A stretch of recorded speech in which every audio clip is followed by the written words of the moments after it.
இறைவன், தேவன், மனிதன், விலங்கு, ஊர்வன, பரப்பன முதலான உயிர்களை படைத்திருக்கிறான். உயிர்கள் அனைத்தும் தங்கள் பலன்களை அனுபவித்ததும் சொர்க்கம் செல்கிறார்கள். தீவினை பயன்களும் பழிபாவங்களும் நிறைந்த உயிர்கள் நரகம் செல்கின்றன. நன்மையும் தீமையும் சம அளவில் இருந்தால் மீண்டும் மண்ணில் பிறக்கிறார்கள். இது உயிர்களை முக்திக்கு உயர்த்த அளிக்கும் ஒரு வாய்ப்பு. எப்பொழுது நல்வினை தீவினை ஆகிய இரண்டுமற்ற நிலைக்கு உயர்கின்றார்களோ அப்பொழுது பிறப்பென்னும் பிணியிலிருந்து விடுபடுகிறார்கள். அதையே முக்தி என்கிறோம். அப்படியானால் ஒவ்வொருவரும் அவரவர் மனதுக்கு தக்கவாறே பிறவிகளை பெறுகிறார்கள் எனலாம். இந்த உடம்பின் உயர்வு. உடம்புடன் பிறக்கும் எல்லா உயிர்களுக்கும் உணவு, உறக்கம், பயம், புணர்ச்சி ஆகிய நான்கும் பொதுவானவை. மனிதன் மட்டும் மற்ற உயிர்களை விட மேலானவன். ஏனெனில் அவனால் மட்டுமே ஞானத்தின் மூலம் கடவுளை உணர முடியும். இதனால்தான் தேவர்களுக்கு மனிதர்கள் மேல் எப்பொழுதும் பொறாமையும் பகையும். மனிதர்களாக பிறக்க அவர்கள் ஆசைப்படுவதன் காரணமும் இதுதான். மனித உடம்பை விட அசுத்தமானதும் கேவலமானதும் வேறெதுவும் இல்லை. வளர்ந்து தேய்ந்து நோயில் படுத்து நொந்து அழுது மரணத்துக்கு பயந்து மடிந்து போகும் மனித உடலை விட இழிந்தது எதுவும் இல்லை. இவையெல்லாம் உண்மையே என்றாலும் உயர்ந்த ஞானத்தை பெறும் ஆற்றலும் அறிவும் இந்த உடலெடுத்த மனிதனுக்கே உரியது என்பதை மறந்துவிடக்கூடாது. இந்த உடம்பிருந்தால் மட்டுமே உடல் நிலையற்றது என்னும் உண்மையை உணர முடியும். நிலையற்ற பொருட்களின் மீது கொண்ட பற்றை தவறென்று உணரவும் நன்மை தீமையை பகுத்துணர்ந்து கொள்ளவும் முடிகிறது. எல்லாவற்றையும் விட கடவுளை உணரும் நிலையும் உடம்பிருப்பது வரைதான். குதிரை ஓட்டி தன் பயணம் முடிவது வரை குதிரையை பராமரிப்பது போல உடம்பை பராமரிக்க வேண்டும். பயணத்தின் முடிவு என்பது பரமனை அடைதலே. உயிர்கள் அனைத்தையும் படைத்த இறைவன் சாமர்த்தியமான உயிரினமாக மனிதனை படைத்தார். நிலையற்றது வாழ்வு என்பதை நினைவில் கொள்ளுங்கள். மரணம் ஒரு நாள் ஒவ்வொருவரையும் தொடர்வது உறுதி. அதற்குள் எடுத்த குறிக்கோளை முடிக்க முயல வேண்டும். குறிக்கோளை காணாமல் போன தன் மகனை தேடும் தந்தையைப் போல தேட வேண்டும். தன்னை உணர்ந்தவனே தலைவனை உணர்வான். சோம்பலை அகற்றி சுறுசுறுப்போடு தேடுபவனுக்கே தெய்வம் அகப்படும். யாருடைய துணையும் இல்லாமல் கடவுளை சுயமாக கண்டடைகின்றானோ அவனே ஞானி. குறிப்பாக இறைப்பணியில் ஈடுபட வேண்டும். இது செய்ய இயலாதவர்கள் பக்தி சொற்பொழிவுகளை கேட்கலாம். அதுவும் இயலாதவர்கள் கூட்டு பிரார்த்தனையில் ஈடுபடலாம். சூரியன் கொடுக்கும் ஒளியை எல்லா நட்சத்திரங்களும் இணைந்தாலும் கொடுக்க இயலாது. அதுபோன்ற ஆத்ம பேரொளியை பாபா கொடுக்கிறார். சாய்பாபா அனைத்தும் அருளும் ஞானியாகவும் சத்குருவாகவும் திகழ்கின்றார். அவரின் ஒவ்வொரு அசைவும் நமக்கு மௌன உபதேசமாக இருக்கும். அவரது பேச்சு நமக்கு அகம் மாற்றத்தை தரும். பொறுமை, மன்னிக்கும் தன்மை, அடக்கமின்மை, ஆசையற்றிருத்தல் உதவும். தர்ம சிந்தனை, ஐம்புலன்களையும் அடக்கும் ஆற்றல் ஆகிய யாவும் அவரால் பயிற்றுவிக்கப்படுகின்றன. இதனால் அடியவர்களின் மனம் ஒளி பெற்றது. அவரது ஞானம் மனதை ஒருமுகப்படுத்த உதவியது. அவர் எப்பொழுதும் ஒரு பக்கிரியைப் போல் நடந்து கொண்டாலும் ஆத்மாவில் தன்வயப்பட்டிருந்தார். எல்லா உயிர்களிடமும் கடவுள் தன்மை இருப்பதை உணர்ந்தவர். ஆதலால் அனைத்து உயிர்களையும் அன்புடன் நேசித்தார். அவர் இன்பத்தில் மகிழவும் இல்லை, துன்பத்தில் வருந்தவும் இல்லை. அரசனையும் ஆண்டியையும் ஒன்றாகவே மதித்தார். இச்சையுடன் எடுத்த பிச்சை. சாய்பாபா ஷீரடி வீதிகளில் நடந்து வீடு வீடாக பிச்சை எடுத்தார். ஒவ்வொரு வீட்டுக்கு முன்னால் நின்று கொண்டு, ஓ அம்மா, ஒரு ரொட்டி தொண்டு கொடு என்று உரத்த குரலில் கேட்பார். யாரிடம் பிச்சை வாங்க கரங்களை நீட்டினாரோ அவர்கள் அன்று ஆசீர்வதிக்கப்பட்டவர்கள். பிச்சை எடுக்கும்போது ஒரு தகர குவளையும் துண்டும் வைத்திருந்தார்.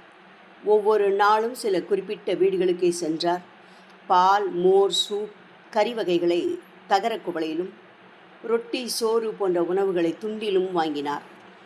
துண்டில் கட்டியும் தகரக்குவளையில் கொட்டியும் கொண்டு வரப்பட்ட உணவை ஒன்றாக கலந்து பகிர்ந்தே அளித்து உண்பார்.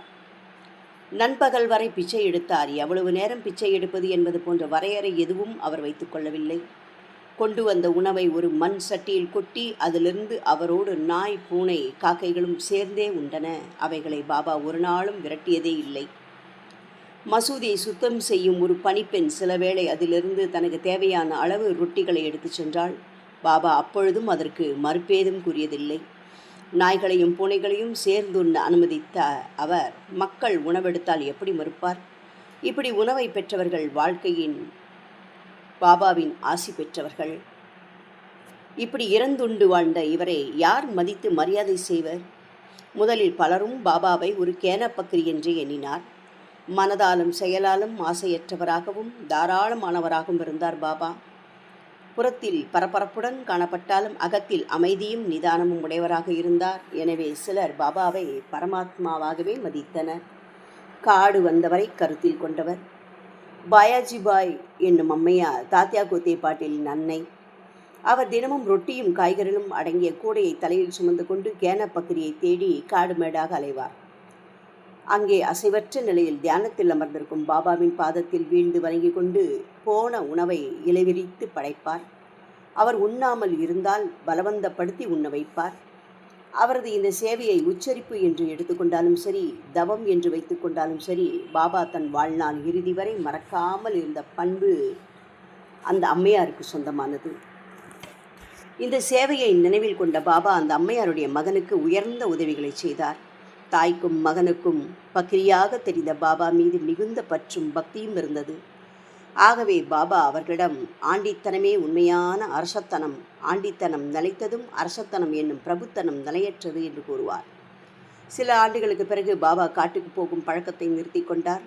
ஷீரடி மசூதியிலேயே தங்கத் தொடங்கியதால் பாயாஜிபாய்க்கு காடு சென்றும் தேடும் வேலையும் மிச்சமானது. பாபாவுக்காக 14 ஆண்டுகள் வீடு துறந்தவர். யார் ஒருவர் உள்ளத்தில் இறைவன் உரைகின்றானோ அவர்கள் ஞானிகளாகவே இருப்பர். அந்த ஞானியின் கூட்டுறவை பெறும் வாய்ப்புக்கு யாருக்கு கிடைக்கின்றதோ அந்த பக்தர்களும் இறையருள் வாய்க்க பெற்றவர்களாகவே இருப்பர். தாத்யா கோத்தே பாட்டீலும் பகத் மகள்சாபதியும் சாய்பாபாவின் கூட்டுறவை சரிபாதியாக பங்கிட்டு கொண்டவர்கள். பாபாவும் இரு பக்தர்களையும் சரி சமமாகவே நடத்தினர். இம்மூவருமே மசூதியில் தங்கினார்கள். தூங்கும்போது கூட மூவரும் கிழக்கு மேற்கு வடக்கு திசைகளில் தலைகள் இருக்கும்படியாகவும் மூவர் கால்களும் ஒரே இடத்தில் சந்திக்கும்படியாகவும் படுத்தனர். இரவில் படுத்துக்கொண்டே மூவரும் பல்வேறு விவரங்களை பகிர்ந்து கொண்டும் அரட்டை அடித்து வம்பு பேசிக்கொண்டும் இருப்பது வாடிக்கை. இந்த இரவு பேச்சு நடு நிசியையும் தாண்டும். இவ்வாறாக 14 ஆண்டுகள் தன் வீட்டையும் சுற்றத்தையும் விட்டுவிட்டு பாபா மீது கொண்ட பற்றால் ஷீரடி மசூதியில் தங்கினர். தனது தந்தையார் காலமான பிறகுதான் தாத்யா கோத்தே பாட்டீல் வீட்டில் தூங்கத் தொடங்கினார். பாபாவின் அன்புக்கு பாத்திரமானவர்கள். பாபாவிடம் அன்பு செலுத்தியவர்களை பட்டியலிட்டால் கணக்கில் அடங்காது. ஆனால் பாபாவால் அதிகம் அன்பு செலுத்தப்பட்டவர்கள் சிலர்தான். குறிப்பாக சீரடியைச் சேர்ந்த கன்பந்த் கோத்தே பாட்டீலை பாபா அதிகம் நேசித்தார்.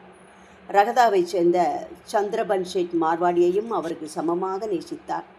இந்த சேட் காலமான பிறகுதான் அவரது சகோதரர் மகன் குஷால் சந்தை அவர்களை விட இன்னும் அதிகமாக நேசித்தார் என்றே சொல்லலாம்.